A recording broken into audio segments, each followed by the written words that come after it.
ఈరోజు ఒక రాష్ట్రానికి ముఖ్యమంత్రిగా ఉన్నటువంటి రేవంత్ రెడ్డి ఆయన విధానమైన ప్రవర్తన చూస్తుంటే నవ్విపోదురుగాక నాకేంటి సిగ్గు అనే విధంగా ఉంది. ఆయన ఒక ముఖ్యమంత్రి అన్న విషయం మర్చిపోయి తెల్లవారితేదో గేట్ కీపర్ లెక్క వాచ్మెన్ లెక్క గేట్లు ఎత్తుతాం, గేట్లు ఎత్తినాం. ఎందుకు గేట్లు ఎత్తడానికి నువ్వు వాచ్మెన్వా, గేట్ కీపర్వా? నువ్వు ఒక రాష్ట్రానికి ముఖ్యమంత్రివి. ఆ విషయం ఆ సోయి లేకుండా నేను గేట్లు ఎత్తుతా, గేట్లు తీస్తా, ఇదేం సిగ్గుమాలతనం? గతంలో ముఖ్యమంత్రుల చరిత్రను ఒకసారి చూసుకోను. ఏ ముఖ్యమంత్రి కూడా గేట్లు ఎత్తుతాను, గేట్లు తీస్తాను రారి అని అనలే. ఇప్పుడు సిగ్గు లేకుండా మాట్లాడు బంద్ చేసి నువ్వు ఎత్తాల్సిన గేట్లు గీ గేట్లు కాదు, ప్రాజెక్టుల గేట్లు ఎత్తు, కాలువల గేట్లు ఎత్తు, రైతన్నలకు నీళ్ళు అందించే క్రమంలో గేట్లు ఎత్తు. అప్పుడే నేను ప్రజలు హర్షిస్తారు. కానీ ఇదేం బోర్డు సోదు మాటలు రేవంత్ రెడ్డి. నీకు గేట్లు ఎత్తేసుకోకుండా పోయి ప్రాజెక్టులు అక్కడ కూసోపో.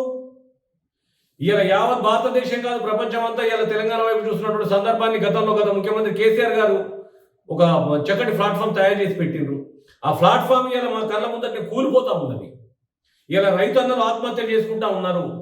నీటి కొరత వల్ల నీళ్ళు అందక పంటలు ఎండిపోతా ఉంటే రేవంత్ రెడ్డి నీ కోటేసినందుకు మేము చెప్పుతో కొట్టుకుంటామంటా ఉన్నారు. ఆ పొలంలో పడి ఏడుస్తా ఉన్నారు.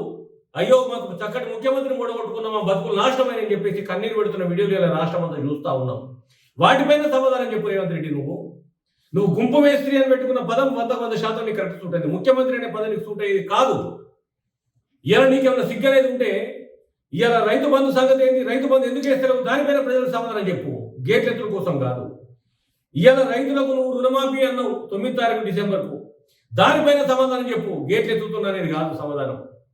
ఇలా రైతులకు పంట బీమా ఇస్తా అన్నావు, అక్కడ కొర్రీలు పెట్టినావు, దానిపైన సమాధానం చెప్పు.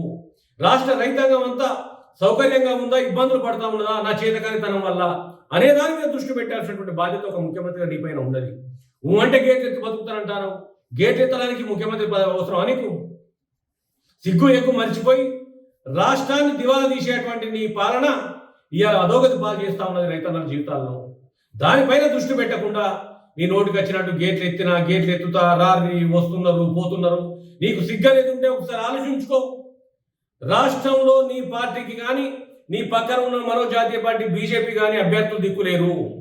ఈ అభ్యర్థులు కావాలి అని చెప్పేసి అందరు ఇళ్లలో పోయి కాలు మొక్కుతున్నారు, దండం పెడుతున్నారు, గద పట్టుకున్నారు, బ్రతిమలాడుతున్నారు.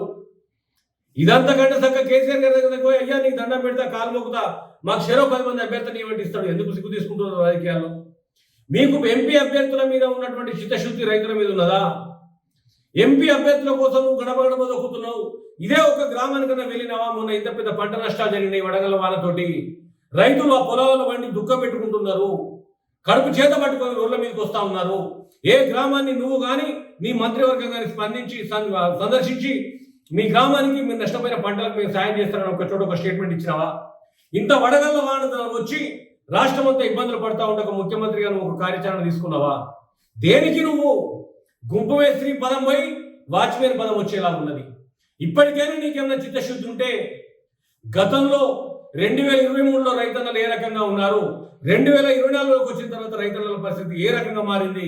నీ దగ్గర ఉన్నాయి కదా సర్వే సంస్థలు, వాటి ద్వారా సర్వే చేయించుకో ఒకసారి, నీకు అర్థమవుతుంది. వాచ్మెన్ పని బంద్ పెట్టు, గేట్ కీపర్ పని బంద్ పెట్టి ఒక రాష్ట్ర ముఖ్యమంత్రి పదవి తీసుకున్నావు. ఆ పదవికి ఏ రకంగా న్యాయం చేయాలి, ఆ పదవి ఏ రకంగా ప్రజలకు ఉపయోగపడాలో ఆలోచించుకుంటే బాగుంటుందని చెప్పేసి హెచ్చరిస్తా ఉన్నాం.